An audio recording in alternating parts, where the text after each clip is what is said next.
Assalamualaikum warahmatullahi wabarakatuh. Perkenalkan, nama saya Tiffany Sumadi dari Program Studi Pendidikan Guru Sekolah Dasar dengan nomor induk mahasiswa 2410040013. Pada kesempatan kali ini, saya akan membahas materi mengenai masalah-masalah di lembaga pendidikan, terutama di sekolah dasar, guna memenuhi penilaian ujian tengah semester dari mata kuliah Bimbingan dan Konseling dengan dosen pengampu Ibu Febrianti Yuli Satriani SPDI MPD.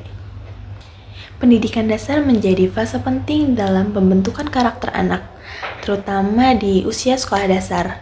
Pada usia sekolah dasar, biasanya anak sudah menghadapi masalah maupun berbagai rintangan dari akademik maupun dari lingkungan sosial, dari emosional maupun kepribadiannya.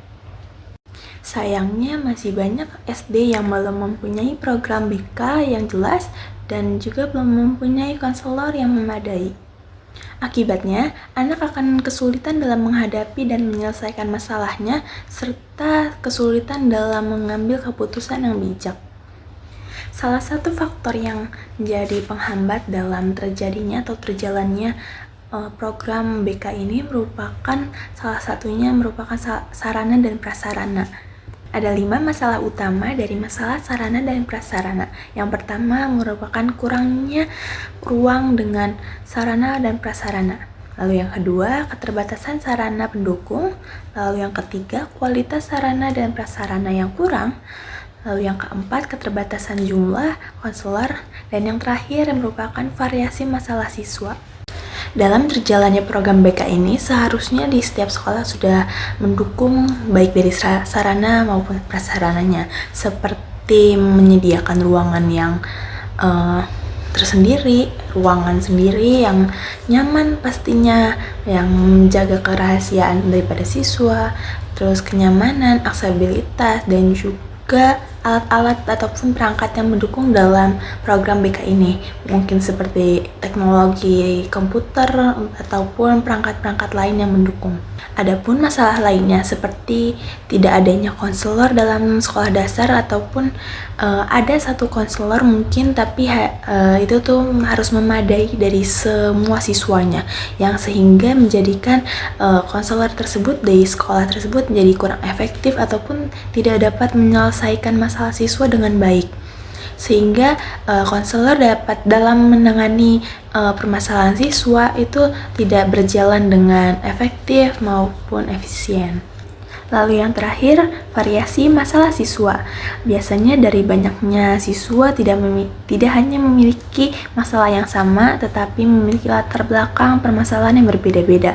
Mungkin dari lingkungan sosial, keluarga, entah kesulitan dalam belajar seperti akademik gitu ya, ataupun seperti dari karakteristik maupun kepribadian itu sangat berbagai macam dalam sekolah dasar, yang menjadikan itu merupakan suatu faktor atau hambatan dalam berjalannya program bimbingan konseling.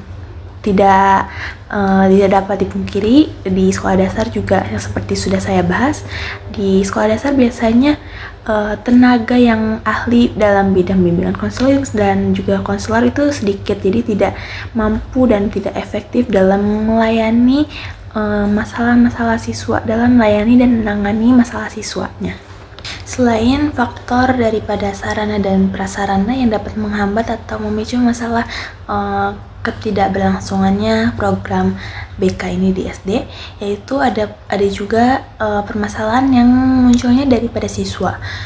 Nah, masalah ini meliputi 3 aspek. Yang pertama aspek akademi, yang kedua aspek sosial, dan yang ketiga aspek emosional atau kepribadian. Pada aspek akademi ini biasanya siswa mengalami kesulitan belajar, kesulitan memahami pembelajaran, atau emang bobot daripada materi tersebut yang disampaikan dari guru emang berat sehingga siswa tidak dapat memahaminya. Tetapi ada salah satu faktornya seperti siswa kesulitan calistung seperti membaca, menulis, berhitung, itu juga merupakan faktor dari aspek kesulitan memahami pembelajaran. Kurangnya motivasi, kurangnya arahan atau bimbingan dari orang tua ataupun lingkungan keluarga. Selain kesulitan belajar, yang kedua ada keterlambatan akademi. Biasanya pada kondisi ini siswa sering mengalami kurangnya motivasi ataupun arahan dan dukungan dari orang sekitar, sehingga standar nilai ataupun ekspektasi terhadap nilainya tidak terpenuhi, tidak sesuai harapannya. Lalu yang ketiga ada malas mengerjakan tugas. Biasanya pada kondisi ini siswa mengalami kewalahan dan juga tidak dapat mengatur waktu yang baik untuk mengerjakan tugasnya, sehingga tertumpuk, dan juga biasanya salah satu faktornya juga karena adanya tekanan ataupun pekerjaan rumah. Lalu ada aspek sosial. Pada aspek sosial ini biasanya meliputi siswa yang kesulitan dalam bergaul ataupun siswa yang mengalami kondisi bully atau perundungan. Lalu yang terakhir ada aspek emosional. Biasanya pada aspek ini meliputi kondisi siswa yang mengalami kecemasan atau kekhawatiran yang berlebih, kurangnya kemandirian, dan juga yang terakhir seperti kurangnya motivasi.